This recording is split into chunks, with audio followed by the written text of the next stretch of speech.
Assalamualaikum warahmatullahi wabarakatuh. Sa video ito, pag-uusapan pa rin natin ang tanwin. So, ang tanwin ay ganito yung itsura nila. Para siyang fatha, pero dala-dalawa. Para siyang yung mga short vowel na fatha, kasra, at saka dhamma. Pero kung nakikita nyo dito, dalawang fatha, dalawang kasra, at dalawang dhamma. So, balikan natin yung mga unang vowel or mga unang short vowel na binigay ko sa inyo. Yung fatha, kasra, dhamma, sukun, at shadda.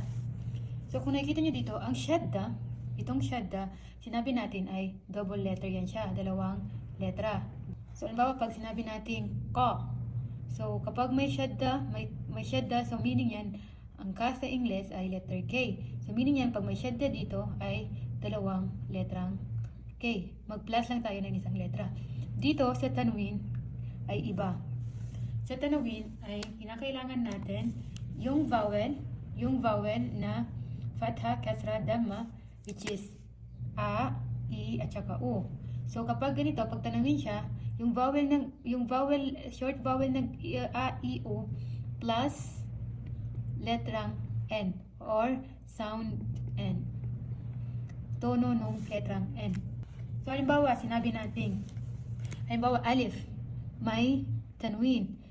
Ang alif ay a, di ba? So, plus n equals, or n sound equals an. Dito naman, halimbawa sinabi natin b or ba, fathatan, b plus yung vowel na a, and then plus n. So, magiging ban. Nakuha ba? Halimbawa sinabi natin ito, dammatan. Magiging b plus vowel na u, ito yung vowel na u, and then yung letrang n. So, magiging bun.